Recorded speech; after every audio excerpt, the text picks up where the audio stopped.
Hello, good morning students. कैसे हो आप सब? आई होप आप बहुत अच्छे होंगे और क्लास 8th की जो साइंस सीरीज चल रही है उसको कंटिन्यू कर रहे होंगे मेरे साथ साथ। हम कोल एंड पेट्रोलियम वाला चैप्टर हम पढ़ रहे थे। उसमें मैंने आपको कोल वाला पार्ट तो बता दिया था, है ना। कोल क्या होता है, कोल कैसे बनता है, ये सब, है ना। और कोल से कौन कौन से प्रोडक्ट मिलते हैं, कोल गैस, कोल तार, ये सब, है ना। अब हम पेट्रोलियम वाला पार्ट पढ़ लेते हैं। पेट्रोलियम से हमें क्या क्या मिलता है? पेट्रोलियम से हमें पेट्रोल मिलता है, डीजल मिलता है ना। ये हमें ये सब चीजें किससे मिलती है? हमें पेट्रोलियम से। पेट्रोल हो गया, है ना, डीजल हो गया, ये सब किससे मिलते हैं? हमें पेट्रोलियम से। पेट्रोल तो होता है लाइट व्हीकल्स के लिए यूज, जैसे कार हो गई, हमारी बाइक हो गई, है ना। इस सब के लिए तो होता है पेट्रोल यूज। और जो हैवी व्हीकल होते हैं, हैवी व्हीकल्स के लिए, जैसे ट्रक हो गया, है ना, और जो बसेस हो गई, उनके लिए होता है डीजल यूज। ठीक है। तो पेट्रोलियम होता क्या है? पेट्रोलियम एक डार्क कलर होता है उसका, थिक क्रूड ऑयल होता है, थिक गाढ़ा सा होता है, कच्चा तेल होता है। ठीक है। हैविंग एन अनप्लीजेंट ऑर्डर, उसमें से एक अनप्लीजेंट गंध आती है। ठीक है, अनप्लीजेंट गंध आती है। ठीक है। तो जो पेट्रोलियम है उसके बारे में हम थोड़ा सा पढ़ते हैं, पेट्रोलियम कैसे बनता है। पेट्रोलियम मतलब जो ये वर्ड बनता है, यहाँ थोड़ा समझिए आप। पेट्रोलियम कैसे बनता है? एक मिनट, दूसरा पेन यूज करती हूँ। पेट्रोलियम जो होता है वो किससे मिलकर बना है?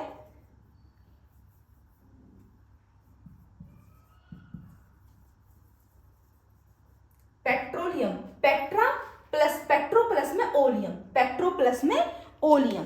तो ये किससे मिलकर बना है? पेट्रो प्लस में ओलियम से। तो पेट्रो का मतलब होता है रॉक, पेट्रो का मतलब रॉक, और ओलियम का मतलब ऑयल।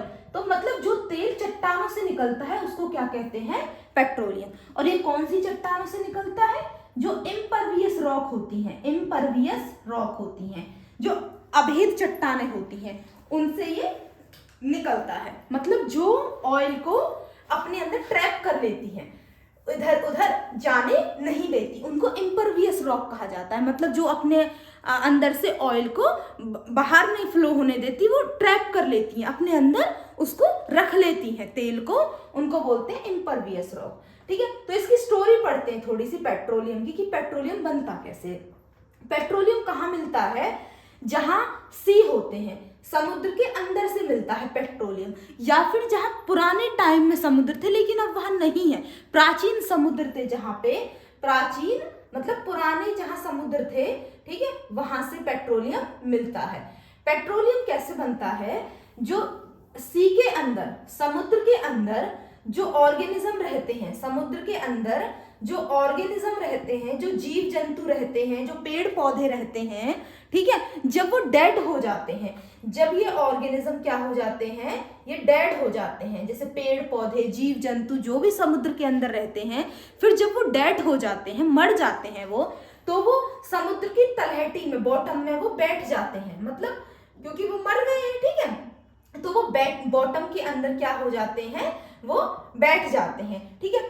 फिर इसके ऊपर क्ले और सैंड डिपॉजिट होती रहती है, मिट्टी की परतें, क्ले और सैंड उसके ऊपर चढ़ती जाती है, डिपॉजिट होती जाती है। सॉरी, ठीक है। क्ले और सैंड डिपॉजिट होने की वजह से वो और नीचे नीचे नीचे नीचे चले जाते हैं। क्लियर। फिर हाई टेम्परेचर और हाई प्रेशर की वजह से, क्योंकि लगातार उनके ऊपर मिट्टी डिपॉजिट होती जा रही है, तो ज्यादा टेम्परेचर और ज्यादा प्रेशर हो जाता है उनके ऊपर। ठीक है। हाई टेम्परेचर और हाई प्रेशर की वजह से, हाई टेम्परेचर और हाई प्रेशर की वजह से, और इन एब्सेंस ऑफ एयर, क्योंकि एयर तो अंदर होती नहीं है, एयर की क्या होती है? Absence. In absence of air, air की एब्सेंस नहीं, एयर की प्रेजेंस तो होती नहीं है, एयर तो इतनी नीचे नहीं होती है। ठीक है। तो जो ये डेड ऑर्गेनिज्म होते हैं, जो डेड ऑर्गेनिज्म होते हैं, ये किस में बदल जाते हैं? पेट्रोलियम और नेचुरल गैस में, पेट्रोलियम और नेचुरल गैस में ये बदल जाते हैं, पेट्रोलियम में और नेचुरल गैस में। तो इस तरीके से पेट्रोलियम और नेचुरल गैस का निर्माण होता है। क्लियर? जो सी होते हैं, सी के अंदर जो ऑर्गेनिज्म होते हैं, जब वो डेड हो जाते हैं तो वो सी के बॉटम पे चले जाते हैं, फिर उसके ऊपर सैंड और क्ले डिपॉजिट होती रहती है, मिट्टी और रेत उनके ऊपर चढ़ता चला जाता है। हाई टेम्परेचर और हाई प्रेशर और एयर ना होने की वजह से वो जो डेड ऑर्गेनिज्म होते हैं वो किस में बदल जाते हैं, पेट्रोलियम में और नेचुरल गैस में। क्लियर है? अब जो ये प्रोसेस है, इसमें कोई एक आध महीना, एक आध साल नहीं लगता, मिलियंस ऑफ ईयर्स लगते हैं, बहुत अरबों साल लगते हैं इस प्रोसेस को। डेड ऑर्गेनिज्म से पेट्रोलियम और नेचुरल गैस बनने में मिलियंस ऑफ ईयर्स लगते हैं। क्लियर? मिलियंस ऑफ ईयर्स लगते हैं। अब जैसे ये पानी है, समुद्र का पानी है, यहाँ वाटर है, ठीक है, ये वाटर है समुद्र का, और इसके ऊपर होता है ऑयल। इसके ऊपर क्या होता है? ऑयल, और उसके ऊपर क्या होती है? नेचुरल गैस होती है। जो ये ऑयल और गैस होते हैं ये पानी से हल्के होते हैं, लाइटर होते हैं, ठीक है, तो इसलिए ये पानी के साथ मिक्सअप नहीं होते हैं, ये पानी के ऊपर रहते हैं। क्लियर है? They do not mix with water, ठीक है, दे लाई अबव द वाटर। क्लियर? तो ये ऐसे इसका पेट्रोलियम का फॉर्मेशन होता है। फिर क्या किया जाता है? कुएं बनाए जाते हैं, कुएं ड्रिल किए जाते हैं, ठीक है, कुएं से फिर ये नीचे से निकाला जाता है। जब कुएं ड्रिल किए जाते हैं, अर्थ के अंदर ड्रिलिंग की जाती है, बोरिंग की जाती है, जैसे पानी के नल के लगते हैं तो बोरिंग होती है ना, ऐसे ही तो उसके लिए भी बोरिंग की जाती है, ड्रिलिंग की जाती है। तो फिर कुएं जो बनाए जाते हैं, ऑयल वेल, क्या बोला जाता है? तेल के कुएं, ऑयल वेल जो बनाए जाते हैं, वो जब सब पहले तो निकल के आता है अर्थ के अंदर से नेचुरल गैस, ठीक है, पहले तो नेचुरल गैस निकल के आती है प्रेशर के साथ, और फिर उसके बाद निकल के आता है पेट्रोलियम। क्या निकल के आता है? पेट्रोलियम निकल के आता है। समझ आ गया? तो इस तरीके से निकलता है। सबसे पहला जो ऑयल वेल जो खोदा गया था वो पेंसिल्वानिया में, यूएसए के अंदर एक जगह है पेंसिल्वानिया, 1859 में ये कुआं खोदा गया था। और भारत में सबसे पहला ऑयल वेल कब ड्रिल हुआ था? 1867 में आसाम के अंदर एक जगह है माकूम, वहां पे सबसे पहला वेल ड्रिल हुआ था। समझ आ गया आपको? अच्छा, उसके बाद जो पेट्रोलियम होता है ना, उसमें काफी सारे सब्सटेंसेस होते हैं, बहुत सारे प्रोडक्ट होते हैं पेट्रोलियम के अंदर बहुत सारे प्रोडक्ट होते हैं, जैसे इसमें आपकी होती है पेट्रोलियम गैस होती है, ठीक है, बिटुमिन होता है इसके अंदर, ठीक है, और इसके अंदर पेट्रोल होता है, इसके अंदर डीजल होता है, ठीक है, इसके अंदर लुब्रिकेटिंग ऑयल होता है, ग्रीस वगैरह जो होते हैं, इसके अंदर पैराफिन वैक्स होता है, मोम वगैरह जो हो जिससे मोम बनता है, ऑइंटमेंट दवाइयां बनती हैं, तो वैक्स मोम जो होता है, लुब्रिकेटिंग ऑयल होता है, मशीनों में लगाया जाता है ना, diesel, petrol, bitumen, petroleum gas होती है, ठीक है, तो ये सारे प्रोडक्ट होते हैं। अब इन पेट्रोलियम में से जो पेट्रोलियम जो निकला है अर्थ के अंदर से, उसमें से ये सारे प्रोडक्ट को अलग करना होता है ना, जो यूजफुल सब्सटेंसेस हैं इनको क्या करते हैं?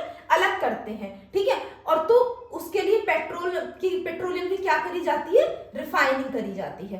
क्या करी जाती है? पेट्रोलियम की रिफाइनिंग, पेट्रोलियम का शुद्धिकरण किया जाता है, ठीक है।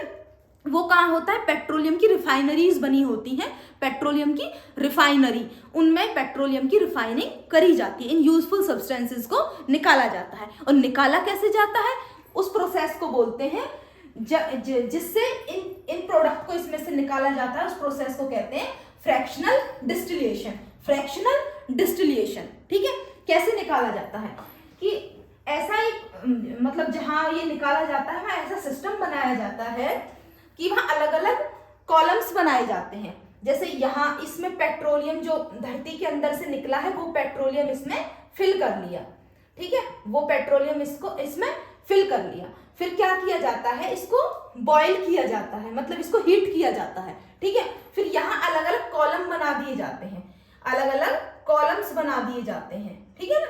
तो फिर अलग अलग बॉइलिंग पॉइंट पर जो मैंने अभी सब्सटेंसेस बताए ना, पेट्रोल, डीजल, पैराफिन वैक्स, ठीक है, और आपकी बिटुमिन, केरोसिन, इन सब का बॉइलिंग पॉइंट अलग अलग होता है, ठीक है, मतलब जिसका बॉइलिंग पॉइंट कम होता है वो पहले निकल जाता है, तो उसको एक अलग ट्यूब में रख लिया जाता है, कॉलम में। फिर उससे हाई बॉइलिंग पॉइंट वाले को, मतलब जब उसको हीट किया जाता है तो ये पेट्रोलियम जो होता है ये बॉयल होता है, तो अलग अलग बॉइलिंग पॉइंट पर इसमें से सब्सटेंस अपने आप ही निकलते जाते हैं। तो जिस डिफरेंट डिफरेंट बॉइलिंग पॉइंट पर वो सब्सटेंस अपने आप ही पेट्रोलियम में से सेपरेट होने लगते हैं।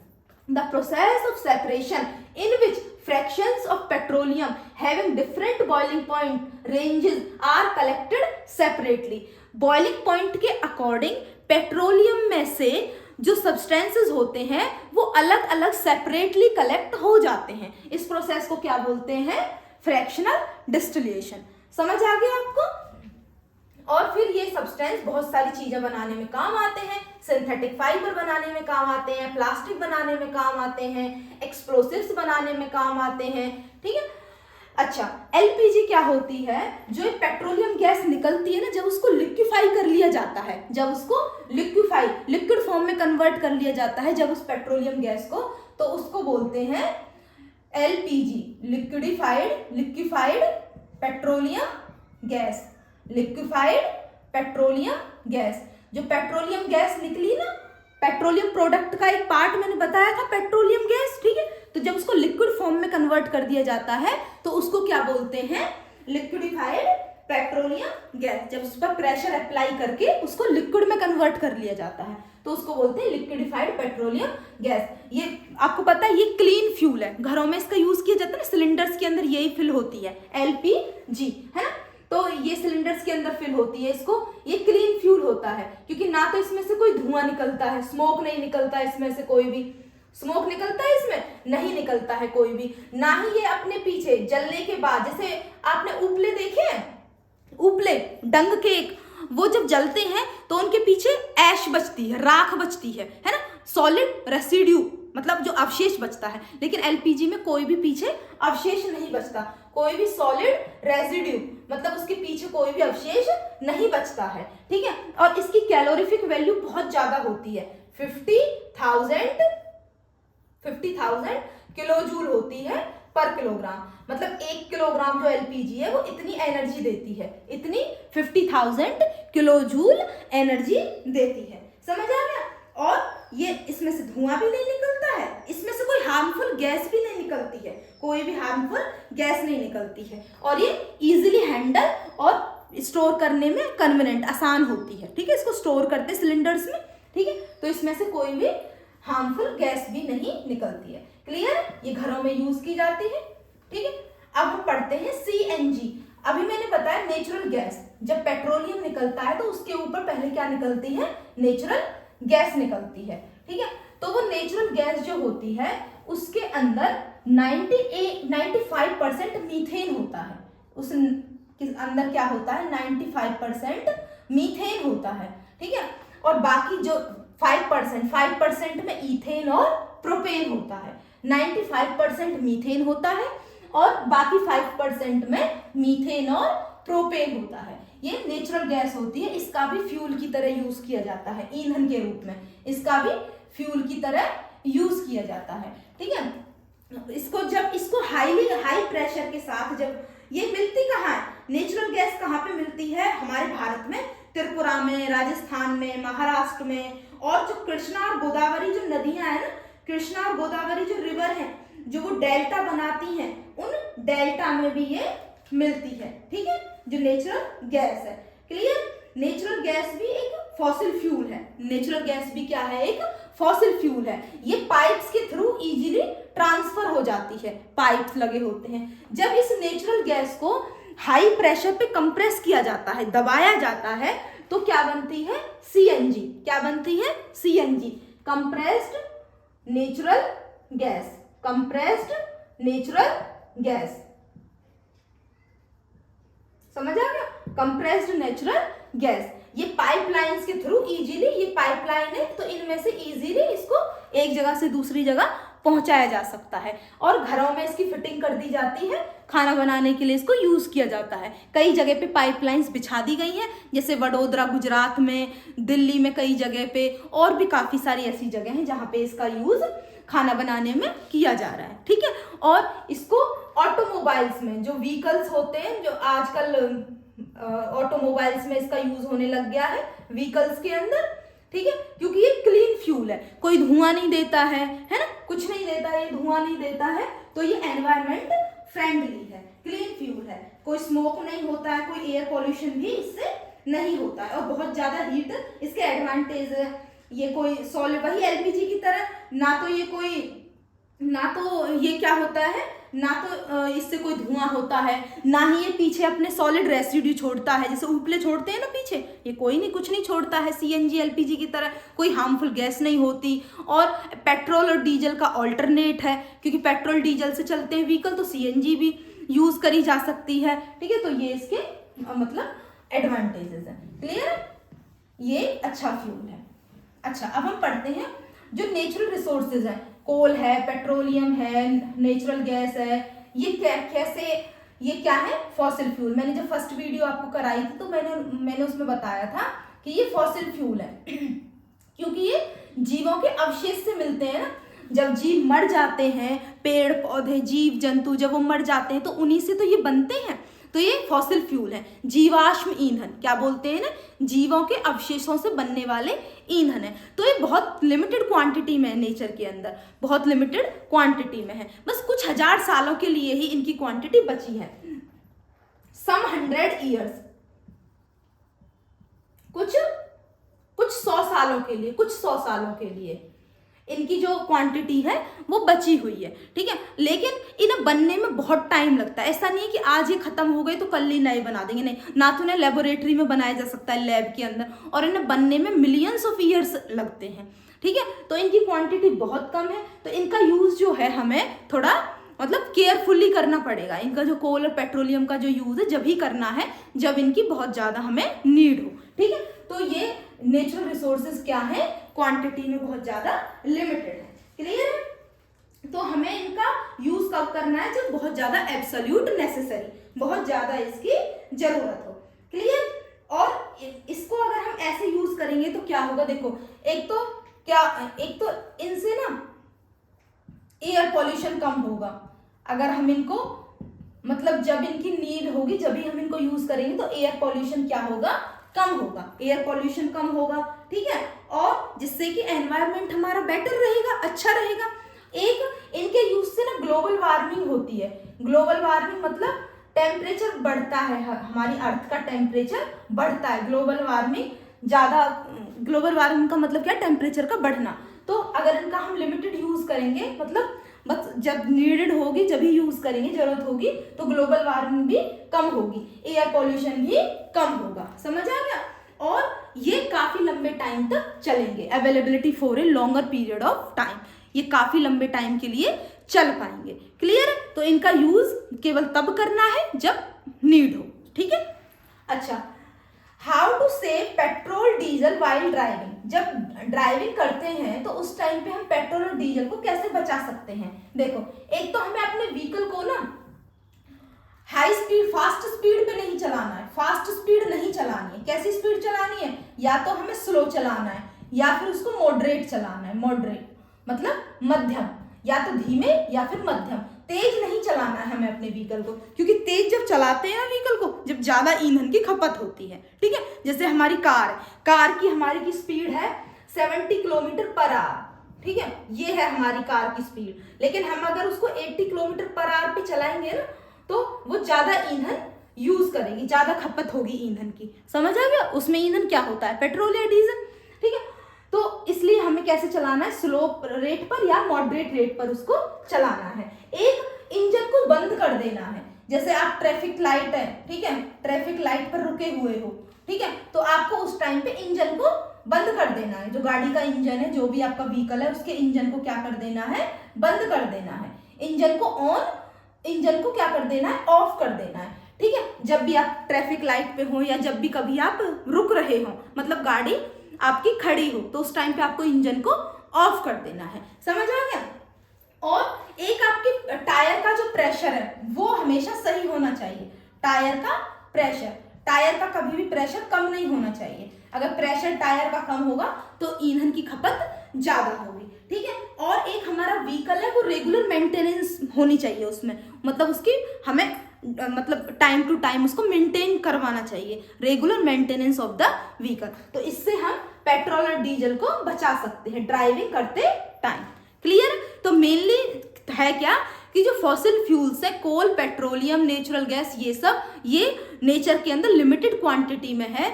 ये जितनी जल्दी इनकी खपत होती जा रही है ना, उतनी जल्दी ये बनते नहीं है। इनकी खपत जल्दी हो जाती है और बनने में इन्हें बहुत टाइम लगता है। और इनका स्टॉक जो है, जो इनका भंडार है, वो कुछ टाइम के लिए ही बचा हुआ है, कुछ सालों, कुछ 100 सालों के लिए ही बचा हुआ है। सो प्लीज इन्हें थोड़ा लिमिटेड क्वांटिटी में ही यूज किया जाए। सो आपको वीडियो समझ आई होगी, कंटेंट है ना। और please like, share and subscribe my channel science master 0112। सो मिलते हैं नेक्स्ट वीडियो में। Okay, thank you very much.